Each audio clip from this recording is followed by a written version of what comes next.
For years, I have been talking about the revival of German power, Japanese power, Turkish power. And one thing that I have noticed is that the worst people to talk to when it comes to researching these countries and learning more about them tend to be those who live in these countries. The worst people to talk to when it comes to, for example, learning about the revival of Japanese power tend to be people who live in Japan. The same thing goes with Turkey. You look at the situation in Turkey, you see the rise of Islamism, you see the AK party, you see Erdogan, you see Turkey in Syria, you see Turkey in Libya, Turkey in the South Caucasus, and you think, wow, Turkey is reviving its empire. But then you talk to people in Turkey and they'll say things like, no, you don't know what you're talking about. Erdogan is just trying to help his people. He just wants to fight terrorism. Or they'll say something like, Erdogan's an idiot. He doesn't represent most Turks. Most Turks don't even care about his politics. Most Turks don't give a damn about whatever it is that you're talking about, blah, blah, blah. And then you look at the people who actually hate Erdogan in Turkey, and you find out that they're hardcore nationalist or they're just plain racist. But then people in Turkey will say, no, they're not racist. They just care about their country. But then you look at all of the racist rhetoric coming from Turkish nationalists.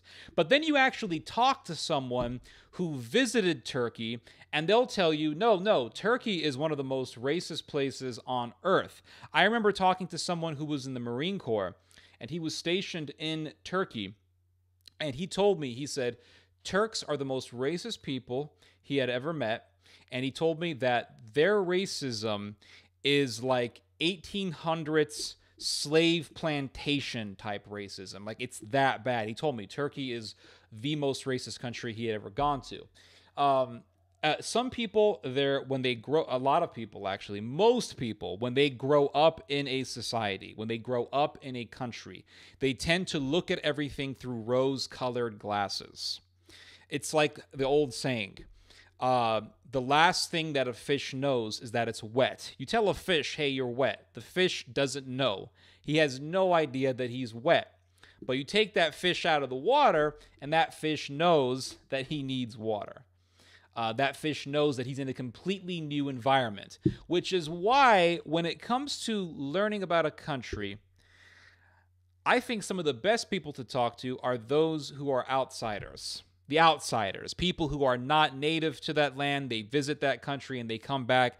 And I think those people will tend to give you more of an accurate report than those who have been living there their whole lives, or those who moved into that country and have become so fascinated with the society that they become completely oblivious to the reality, or they become so intoxicated with the culture and by their own weird obsession with the society that they refuse to see anything that you're saying. They refuse to see really any serious criticism to what you're saying.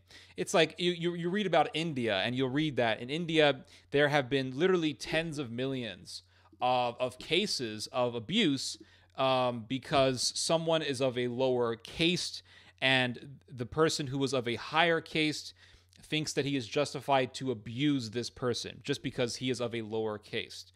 And I've read about people being murdered, raped, assaulted, all sorts of crazy things because of the caste that they were born in. But I remember years ago talking to some American Indian guy, dot, not feather, and he said, oh, well, I visited India last year, and I didn't see anything that you're talking about. Well, yeah, it's because you were there as a tourist coming from the United States, which means that they made sure that you were nice and coddled and you were in a very comfortable environment. But talk to someone who's been living in India their whole lives and they live in a really, really crappy caste system, and they'll give you a different story. Or talk to someone who actually goes to India with a realistic perspective or with an actual awareness, and they'll come back and say, oh no, the situation is terrible, India sucks. Now, you may say, well, Ted, you just made a contradiction. You say talk to someone who's been living in India their whole lives. talk to someone who gets abused within the culture. I didn't say everyone is this way. I said most people are this way. But talk to people who are abused within the culture, because those people who live in India who are abused because of their caste, they are treated as if they were foreigners in a racist country. So you have to look at the dynamics of a situation. You go to, for example, Mexico. Mexico has a terrible problem with cartel violence. Terrible problem with cartel violence. It's horrendous. Now, you go to Mexico, or you talk to someone from Mexico, and let's say that these people are from a well-to-do family. They come from a wealthy family. In Mexico, they call these fresas. Fresa literally means strawberry. They come from a fresa family, wealthy family, and they visit the United States to go shopping during spring break or whatever. And you tell them about the narco violence, and they'll say, oh, yeah, it's not that bad here. Well, yeah, because you come from a wealthier family, so it's more comfortable. But we talk to someone who's a migrant who is trying to get the hell out of Mexico, and they'll give you a different story. Why? Because the person who is trying to escape Mexico has an understanding as to how messed up things are. How messed up things are. That's why they're trying to leave. But talk to someone who lives there, who lives comfortably there, and they'll give you a different story. And this is really the case in... this type of description can be applied to places where they have high levels of violence, like in Mexico. Now, I can talk about my own country, the United States. When it comes to talking to people about the ugliness of American society, I tend to not like talking to Americans. I prefer not to talk to Americans when it comes to the ugly side of American society. Because Americans tend to be, and this can be said about any people from any particular country, Americans tend to be either excessively optimistic about the United States, or they tend to be so critical that if you did not know any better, you would think that America was about to build a bunch of concentration camps, and anyone who voted for Donald Trump was going to be executed in a FEMA camp and put in one of those little coffins that we saw during Hurricane Sandy or something like that. Anyway, for example, America has a really big problem with gun violence. America has a really big problem with mass shootings. I would say that the mass shootings in the United States are just way too much. But I get the impression sometimes that Americans really believe that every country is like this, that every country has mass shootings, that every country has people, like, has school shootings, that every country has mall shootings and theater shootings. And if you tell an American, like, America has a really big problem, they'll say, well, there's violence all over the world. Yeah, but not necessarily like this. Because if for example, like, some American will call me up and say, oh, Ted, there was a shooting in this town. Somebody went into the community college and just, like, shot everybody up in the classroom. You would think, oh, that's terrible. But this person is telling you the story in the most nonchalant manner because Americans have become so used to it. They have become like the fish in the water. What water is to fish, mass shootings are to Americans. Americans are kind of oblivious to how destructive American society is to itself. America has the highest concentration of mass shootings on Earth, but Americans walk around as if nothing is happening. It's like they don't even care. I'll give you another example. South Africa. I remember when I was in high school, I was in debate class, and the debate teacher said, okay, this is going to be the debate topic. Should America provide financial aid to South Africa? One half of the class was to be on the opposing side, and the other half was to be on the side that said, yes, give American aid to South Africa. I was on the side of no, don't give aid to South Africa because South Africa sucks and the government is completely evil and corrupt. And of course, me being me, I was the one who was the most vocal and I was the one who was most enthusiastic about the subject. because at that time I had some knowledge about South Africa. I had some knowledge about Mandela and how completely messed up that country is. So I was the most vocal, and I kind of became like the leader of the little debate group. So the other side, they give their whole spiel. Why South Africa? Help poor South Africa. America should help South Africa. It's poor. Blah, blah, blah, blah, blah, whatever. But then I go up, and then my team goes up there, and everyone kind of gives their little explanation. Well, South Africa is, it's kind of bad, blah, blah, blah. I go up there and I give this whole speech about why South Africa sucks. So later on, another student starts talking to me, and he says, my girlfriend's from South Africa. And I said, okay. And of course, she was a white South African. My girlfriend is from South Africa, and I'm going to talk to her about what you said. Okay, cool. So the next week, this guy comes up to me and he says, Ted, during the weekend on Saturday, my girlfriend and I were talking about everything that you said. And I said, you and your girlfriend were together on a Saturday evening and you were talking about me. I'm like, damn, that's like, wow, I really had an impact. So he says, yeah, but she says you're absolutely wrong. And she's like really pissed at you because she says that you're completely lying about her country. And I'm like, oh, where does she live? Oh, she lives here in the U.S. Oh, well, tell her to move back to South Africa then.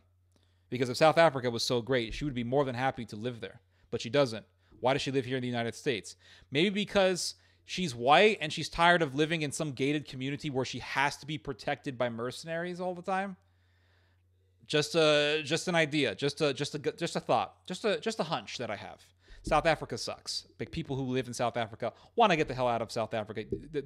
Not all of them. Well, yeah. People tend to want to get the hell out of there. But because she was from there, she felt like this need to defend her country, even though the reality was right in front of her face. She was too pride-filled to admit it. It's the same thing with Japan. You look at Japan. I mean, it is so obvious. You look at Shinzo Abe, the guy who was the prime minister of Japan, being a part of this sun-worshipping cult that wants to revive emperor worship and sun worship in Japan.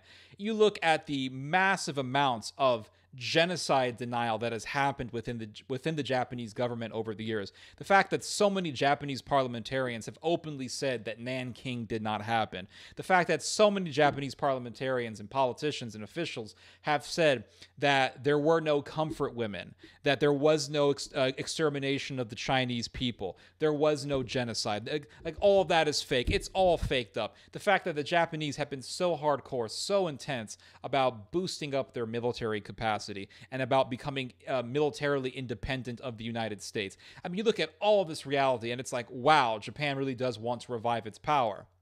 But then you talk to somebody from Japan and they're like, oh, no, you're totally wrong. Japan's totally cool because the girls there do this little, they do this little thing with the peace sign where they're like this, and the girls, they wear like the little skirts and they got the Pokemon things. And yeah. You're wrong. But then you have like these Americans who worship Japan. Like they will bow down to the sun disk and they'll come back and be like, Japan is the most perfect country in the world. And they can speak fluent Japanese. Those are the biggest maniacs, by the way. Those like American and Canadian guys who live in Japan, those people are crazy. And they come back and they're like, you're absolutely wrong about Japan. Japan is totally cool. And you're like, wait a second, but why do they have like a shrine in Japan, Yakasuni Shrine, where they literally worship mass murderers and war criminals? Oh, that's like a cultural thing, man. It's nothing to do with like whatever you're saying. Those people, they're worse than the native Japanese people, I think, because it's because they're outsiders. They have more of an awareness of how different the culture is, and I think they're more able to, because they're outsiders, they're more able to distinguish all the differences. They just refuse to see reality because of their like weird cult-like obsession with the country. Man, yeah, I can talk about this for a while. And this is this phenomena. It doesn't just apply country to country. It can be applied to just the different cultures within a country and how people can be oblivious to the ugliness of their own town. and how someone from a different American town can go to this ugly ass part of America and be like, this place sucks. And the people who have been living there their whole lives will say, no, what are you talking about? It's just human nature. Like, for example, there's this town in California called Manteca. And you know you're at Manteca when you smell cow shit. That's how you know when you're in Manteca, because there's cow farms right outside of it. So you know you're heading to Manteca, you're entering Manteca when you smell all the cow manure. And the problem with Manteca, it literally comes from a Spanish word, manteca, lard, the town of lard. The Spanish Empire probably made a lot of nice pig fat in this place, but it's a shithole now. But anyway, Manteca is a very weird place, and when I go to Manteca, I immediately feel the presence of evil. Like, literally, immediately feel it. It's full of Satanists. It's full of devil worshippers, people who are involved in Santeria, a lot of goths, a lot of violent people there. It's a very weird place, and for such a small town, it's able to project this feeling of evil when you enter it. And I remember visiting Manteca years ago, and I went to this Mexican restaurant, and I saw this person dressed up like a Satanist. This person was goth. This person looks like a gangster. And I told this lady next to me, I said, how could you live in this place? And she said, well, what do you mean? And I said, look at this place. Look at the people here. They look weird. And she's like, what are you talking about? She was so used to living in this atmosphere, in this environment, that she had become oblivious to the ugliness of her town. Me, coming from a more clean place of the United States, I was able to have an awareness and to distinguish the ugliness of this place. But the people who were living there for so many years were not able to. It's just part of human nature. Why are human beings like this? It's very simple. Human beings do not want to admit that the place that they live in sucks.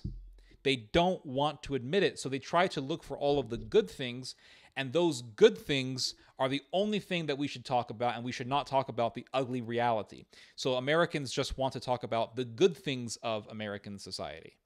Or they become so critical that you think that Biden is Adolf Hitler. But they tend to have this sort of cut and dry mentality, and they want you to focus on one thing and ignore everything else. And that's how people tend to be. I remember talking to this guy in Lebanon, and I was like, Lebanon, man, it looks like that your country is about to have a civil war. And he said, oh, no, everything's going to be fine. People tend to ignore reality. Even when they see it, even when they know it's there, they don't want to admit it. It's really weird how things work out that way. I remember reading about the Nazi occupation of Rome, and how the Jews in Italy, the Jews in Rome, they thought that the Nazis weren't going to kill them because Mussolini had made a deal with Hitler, so Hitler's not going to touch us. And they were absolutely wrong about that. But because they had been living there, they didn't want to see the ugly reality that was in their city. They didn't want to see it. The ugly reality was that your government just made a deal with the devil, and now the Nazis are coming after you. But they didn't want to see that. Do you see?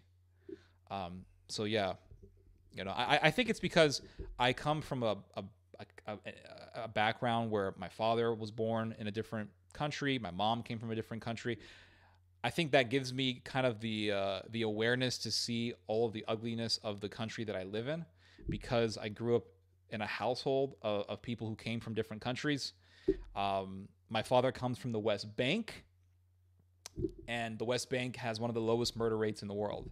So my father goes from that society to America, and he sees how there are literally murders happening every single day in the United States. And it's like, my father was shocked by the violence when he first came here. And so growing up with my father, I had that different perspective. And so I can look at America and I can think, wow, this place is kind of messed up. But I can also look at the good things about the United States. So it's always healthy to look at the good things and the bad things, but don't ignore the other while just focusing on one aspect. and don't look at just the negative aspect and ignore the positive, but don't look at just the positive and ignore the negative. You have to look at both to have a realistic observation. The same thing can be said about Germany. I mean, you look at Germany, the fact that Germany is becoming more global. Germany is focusing more and more on its foreign policy. Germany is focusing more and more on its military. Germany over the decades has been defiant to American power. You look at all of these factors, the fact that Germany was very much so involved in the Balkan War in the 1990s, and it was involved for the purpose of establishing a German hegemony in the Balkans. You look at Germany's alliance with Iran. Germany is the only country in history to have ever gotten close to exterminating the Jews, and yet Germany is the biggest ally in Europe for Iran, the only country in the world that openly declares its desire to do another Holocaust. I don't find that ironic. I don't find that surprising. And yet, the people in Germany will tell me, oh, you're absolutely wrong about Germany. You're so wrong about Germany. You're so wrong about Germany. Because Germans aren't like that. Germans have no interest in defying America. Well, I really don't care what the average person says. I'm looking at the policies and I'm looking at the government. And that's another thing. People from other countries will say, you're wrong about my country because, and then they'll proceed to talk about the average person. I don't care about the average person's opinion as much as I do the policy. Why? Because it's the same thing with the United States. I'm not too crazy about what the average American thinks because the average American can be kind of biased, to be honest. And to put it frankly, a lot of people in Germany are also very biased, just like anyone who is proud of their country can be biased for their country. And the thing is that when the zeitgeist moves more and more close to militarism, the average person is also going to tend to become more militaristic, except for people who will be resistant to these sorts of things. And you're always going to have those. But today somebody in Germany put a comment saying that I was wrong about Germany. Regardless of all of the facts that I put, regardless of all of the information that I put, regardless of all the videos that I've done, all the articles that I've done, but I don't expect that this person has seen my articles. But just looking at all the videos that I've done on YouTube on Germany, regardless of all of that, you're wrong because I live here. Well, that's not evidence. That is not evidence. If you living in a country was evidence enough as to the political atmosphere of a country, then all these people in Turkey who say that you're wrong about Turkey, that Turkey isn't going into militarism, well, they're also right. When you look at the facts about Turkey, and it's pretty obvious that Turkey is expanding itself and Turkey is trying to revive its empire. The worst people to talk to, when it comes to researching a country are those who live in that country. Not all the time, but it's usually the case. One more example and I'll end this video. My father came from the West Bank, and my father became the biggest critic of the West Bank. Who are my father's biggest enemies? Other Palestinians. Who are the people most angered by what my father has said about the West Bank? Other Palestinians. So my father is one of those rare people who can see the ugliness of his own society. But who are the ones most against my father? Other Palestinians. In other words, people who come from that land and can't see the reality, just like a fish can't see that it's wet. Anyway, you guys just heard some theology. God bless.